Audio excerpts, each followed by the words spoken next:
Yo lo saludo y lo bendigo en esta mañana. Sea bienvenido. Vamos a leer hoy Romanos 11, 17 y 18. Dice: si la raíz es santa, también lo son las ramas. Ahora bien, es verdad que algunas de las ramas han sido desgajadas, y que tú, siendo de olivo silvestre, has sido injertado entre las otras ramas. Ahora participas de la savia nutritiva de la raíz del olivo. Sin embargo, no te vayas a creer mejor que las ramas originales, y si te jactas de ello, ten en cuenta que no eres tú quien nutre la raíz, sino que es la raíz la que te nutre a ti. Mira, yo te digo que es una de las palabras muy bonitas en las cartas que expresa el apóstol. Y te quiero decir algo: cuando habla de ese olivo natural y ese olivo silvestre, cuando habla del olivo natural se está refiriendo a los judíos. Cuando habla de ese árbol del olivo silvestre, se está refiriendo a los gentiles, que somos nosotros. ¿Y cuál es la diferencia? La diferencia es que el árbol de olivo natural es un árbol que tiene, por naturaleza, tiene historia. ¿Por qué? Porque el sembrador cogió la semilla e hizo un hueco profundo, lo sembró esa semilla, y esa semilla creció. Y creció esa semilla, y ese árbol dio muy buenos frutos. Ese es el árbol de olivo natural. Pero el árbol de olivo silvestre es donde quizás un pájaro o los pájaros comieron de ese árbol y volando hicieron sus heces y fueron regadas en el campo.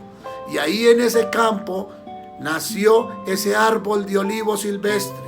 Es un árbol que su raíz no es muy profunda, es una raíz muy superficial.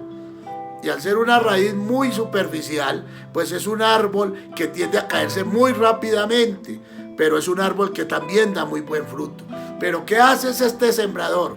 Este sembrador coge y maltrata el árbol de olivo natural, lo maltrata, lo desgaja, le quita la copa, y va por el campo y consigue ese árbol de olivo silvestre y corta unas ramas, y esas ramas las trae y las injerta en ese árbol de olivo natural, y el árbol de olivo natural siente que va a morir, y ahí es donde él reacciona y empieza a ver esa fotosíntesis, y esa savia nutritiva empieza a injertarse entre las ramas de olivo silvestre y el árbol de olivo natural, y ahí se fusionan los dos, y ese árbol vuelve a vivir y da muy buenos frutos.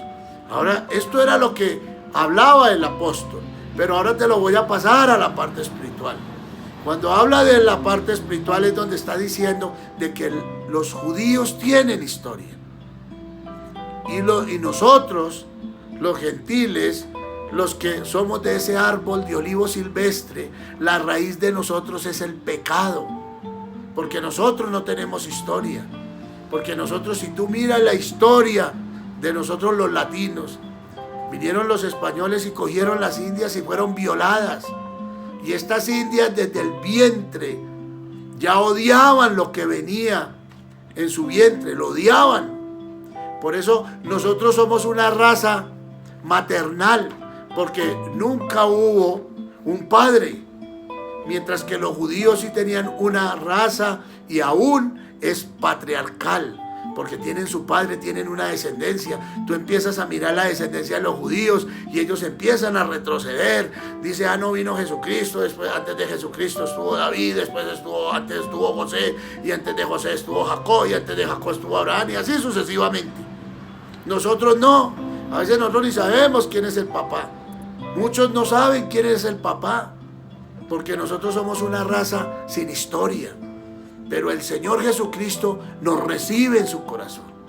El Señor Jesucristo abre sus brazos y nos recibe a nosotros, a ese árbol de olivo silvestre, y nos recibe y nos adopta y nos injerta esa savia nutritiva espiritual de Él, para que nosotros seamos sus hijos. Tú vas a decir, ¿pero cómo? Porque si tú miras la historia de Jesús, Jesús viene de descendencia de Abraham, de ese árbol de olivo natural, y nos recibe a nosotros los gentiles como sus hijos. Y cuando nos recibe como sus hijos es porque nos ama, porque tiene un propósito con nosotros. Porque si Él murió por nosotros es porque nosotros significamos mucho para Él.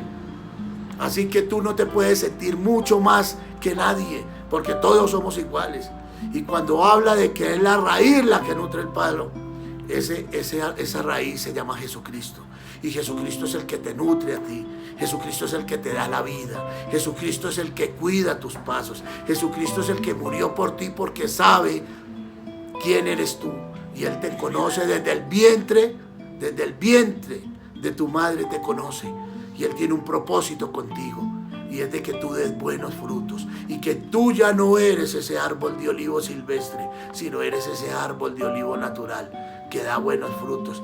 Así que siéntate orgulloso, porque tú eres un hijo de Dios. Y cuando ese hijo de Dios te ha adoptado a ti, te ha recibido a ti, es porque tú significas mucho. Y al significar mucho es que tú puedes hacer mucho por Él. Así que recuerda, nosotros somos iguales al árbol de olivo natural, somos iguales que los judíos, pero no nos podemos creer más que ellos, ni ellos más que nosotros. Todos somos hermanos y todos somos hijos de Dios. Entonces te invito en esta mañana de que tú eres una persona importante para Dios, es una persona importante para Jesucristo. Así que anímate y siéntete orgulloso de que eres un hijo de Dios y actúa como Él quiere que nosotros vivamos.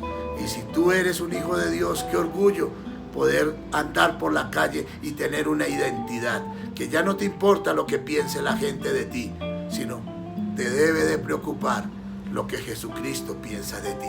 Así que Dios te bendiga y espero que hayas entendido de que eres grande entre los grandes para el Señor Jesucristo. Eres importante, eres un hijo de Él. Actúa como hijo de Él. Dios te bendiga y hasta una próxima.